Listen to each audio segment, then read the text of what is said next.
naproxen, NSAIDs. Tylenol is only a painkiller. It's an analgesic. Non-steroidal anti-inflammatory drugs at the right dose, besides helping with pain, also help with reducing the inflammation.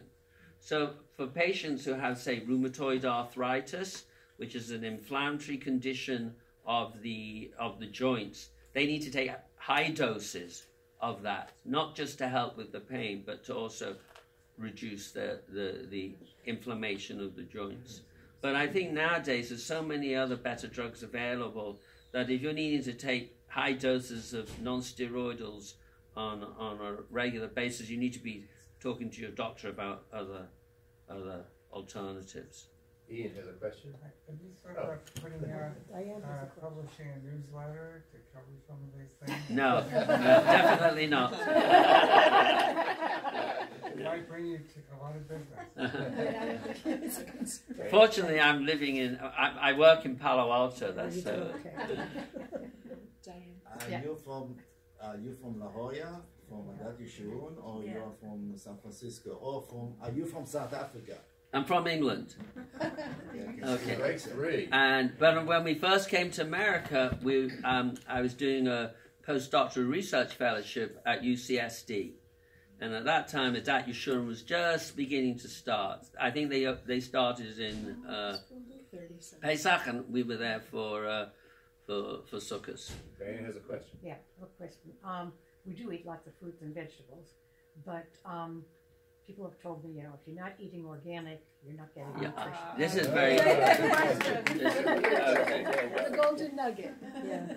This is a very important question, actually, because I personally am not in favor of eating organic food, which might come as a surprise to you, because there's a whole market, and organic food historically has been a lot more expensive than the usual produce. And a lot of people spending a lot of money. A lot of people spending a lot of money on going to Whole Foods and so on and so forth, thinking again they're doing themselves, they're doing right by spending all this money because it's going to prolong their life and they're going to feel healthier and so on. And there's really no real good evidence to suggest that it's true. So, for example, we usually go shopping at Trader Joe's. We don't go to Whole Foods. It has another name. Whole Paycheck. Whole Paycheck, yeah. But if we go to Whole Foods and I see the bananas, they seem to have the bananas often on their own, and there's the organic ones, and then there's the I call them inorganic. Which,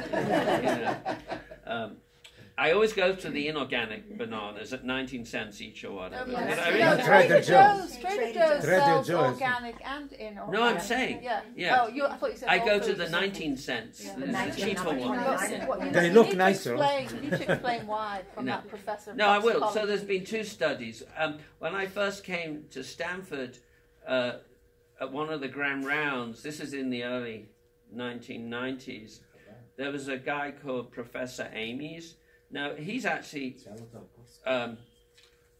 well known because he developed the Ames test, which was a panel of blood tests for little babies to make sure, in particular, they didn't have PKU, phenylketonuria, as well as other blood tests like the thyroid. And these were serious problems a generation ago or more that he helped prevent. And he gave a very excellent, very good, or excellent, one or the other, lecture about the lack of benefit of organic foods versus the ones that are produced in the usual fashion. And the reasoning was that those organic foods that we buy, they produce their own pesticides, and that's why they survive. It's a genetic. It's engineering. Not genetic. It's just survival of the fittest. In other words, they probably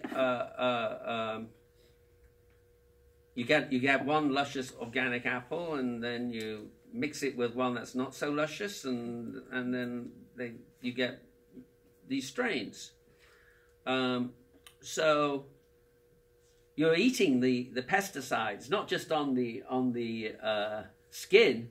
It's now in the fruit itself. So I don't personally feel there's any advantage of doing that. And there was a study that came out of Oxford, maybe 5 years ago. Time flies. I was going to say a few years ago. It was probably more than that. Again, essentially saying the same thing, that there's no advantage of eating organic foods. What about dairy, organic dairy, though? Like organic milk? Well, let's just finish the organic. So, because not everybody can afford to pay this extra money.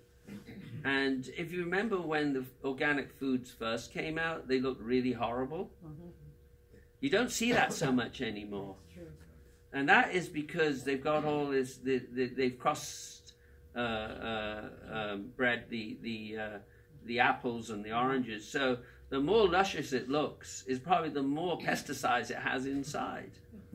So that's my only explanation, because you remember they used to look terrible. Some of them still do, but as a general rule, those organic foods look very scrawny compared to what we thought they were. And maybe they may be healthier, but that's not what we get anymore. Dr. Marcus, yes, you're buying in Costco. Most of the customer, of the Jewish customer, they're buying here or in La Jolla in Costco. They're selling a banana there too. So it's close with the nylon. They're selling also organic and not organic. I have no idea.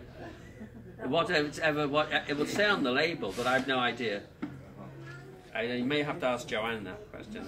I think if it was organic, it would say. It would say. It would say. Okay, but what about sometimes they say to peel the fruit because of pesticides? Right. But on the other hand, they say that the vitamins are in the skin.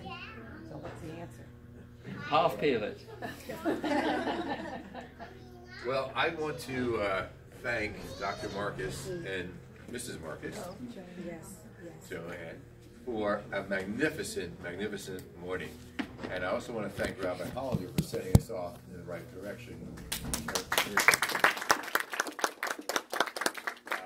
We have learned a lot today about our well-being, our health, and eating, and so forth. And we ordinarily have a hike planned right after this. But I see that people are saying, no, no, no, we want to go eat. All this talk about food. But we've also learned about the question and answer format, which I'm very grateful to Dr. Marcus for as well. It worked. I have a feeling we could probably sit here for quite a long time. I just want to make a plug for colon cancer prevention.